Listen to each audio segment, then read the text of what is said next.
Capítulo 5. Assistência ideal. 24 de julho de 1979, terça-feira. Recolhi-me ao leito às 20 horas e 5 minutos. Daí, a momentos, José Grosso começou a manipulação de energias, acoplado, vindo à semiconsciência até às 21 horas. Fiquei sozinho, no quarto com a porta cerrada, e o amparador exercitou a exteriorização de forças, sentando-se no leito várias vezes. A equipe extrafísica atendeu alguém à frente e à direita do corpo físico, deitado em decúbito dorsal. O psicossoma constitui condensador de energia mental ou cósmica, psiônica, na parapsicologia. Além da assistência a parapsicóticos, os exercícios de efeitos físicos visam justamente aliviar o condensador do sensitivo, exteriorizando energias para os bordejos conscientes fora do soma. E com o tempo, a consciência se acostuma a conviver intermitentemente com o corpo denso e o corpo objetivo, um contrabalançando o outro numa coexistência pacífica.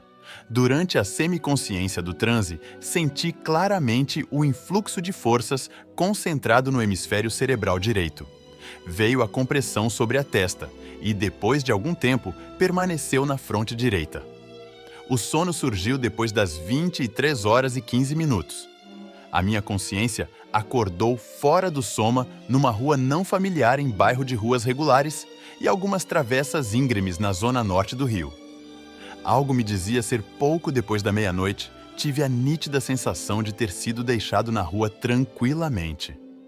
Transitando numa das avenidas comerciais por bom espaço de tempo, examinando as cenas de ruas, em particular os locais com luzes e pequenos ajuntamentos de pessoas, bares, entradas de clubes, casas noturnas e, seguindo entre as pessoas, normalmente, não experimentei qualquer abordagem por parte dos transeuntes extrafísicos.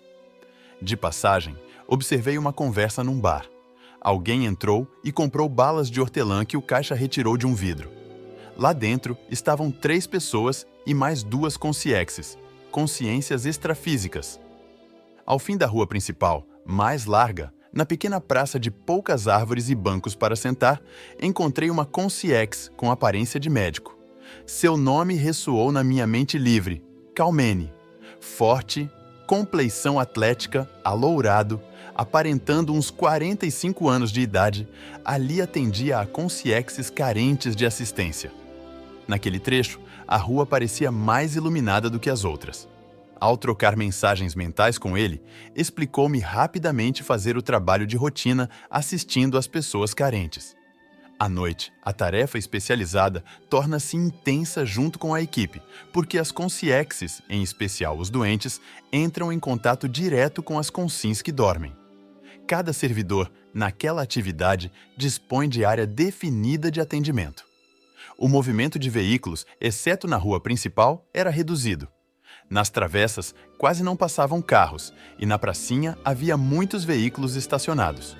O médico revelou-me os planos de ampliar a assistência com o emprego de outros companheiros intrafísicos, constituindo maior brigada assistencial, trabalhando principalmente à noite, em local próprio, em uma das travessas mal iluminadas e sem movimento, onde centralizará o atendimento.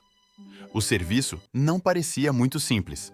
A partir das 6 da noite, quando começa o período diário de maiores angústias, buscam minorar as depressões, desesperos, tristeza, carências, dúvidas, mágoas, ressentimentos, a solidão maior e as relações desestruturadas dos habitantes da megacidade.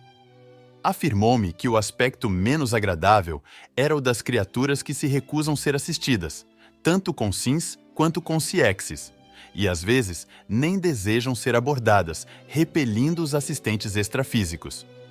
O trabalho assistencial, bem mais complexo do que parecia, funciona buscando entrosamento com os núcleos policiais, prontos socorros, hospitais, templos diversos, Exército da Salvação, Centro de Valorização da Vida, Associação dos Alcoólicos Anônimos e outras equipes de finalidades assistenciais.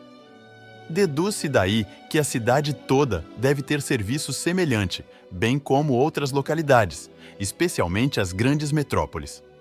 Antes de se despedir, Kalmene pareceu concentrar-se e ofereceu-me pequeno recado como exercício de fixação mental, mais ou menos nos termos transcritos a seguir, visando a assistência ideal.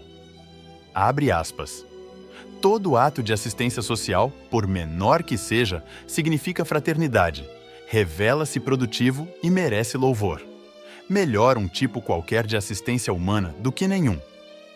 Contudo, a assistência social ideal tem características universalistas próprias inconfundíveis.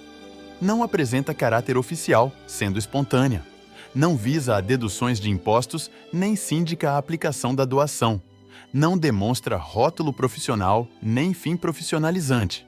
Não alimenta segundas intenções proselitistas ou políticas. Não defende a imagem pessoal, nem cultiva mitos. Não incentiva a segregação de espécie alguma.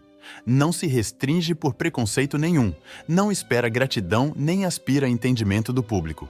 Não divulga o ato assistencial, seja qual for a circunstância. É a doação da consciência, simples, pura, direta, sem mediação, exigências nem condições, e que todos podem praticar em silêncio. Na Terra, planeta com muitos países, criaturas, costumes, religiões e interesses, todos os habitantes, naturalmente, são irmãos.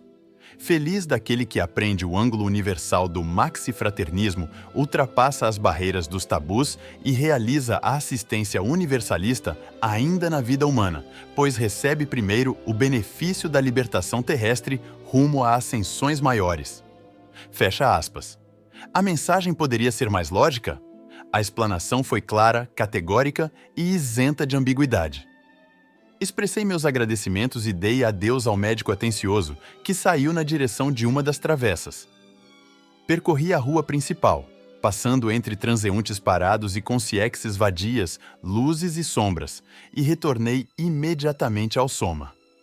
Ao despertar-me, a 1h43 da madrugada, o meu corpo estava na mesma posição anterior, decúbito dorsal, braços estendidos e mãos separadas sobre as pernas numa imobilidade sem problemas.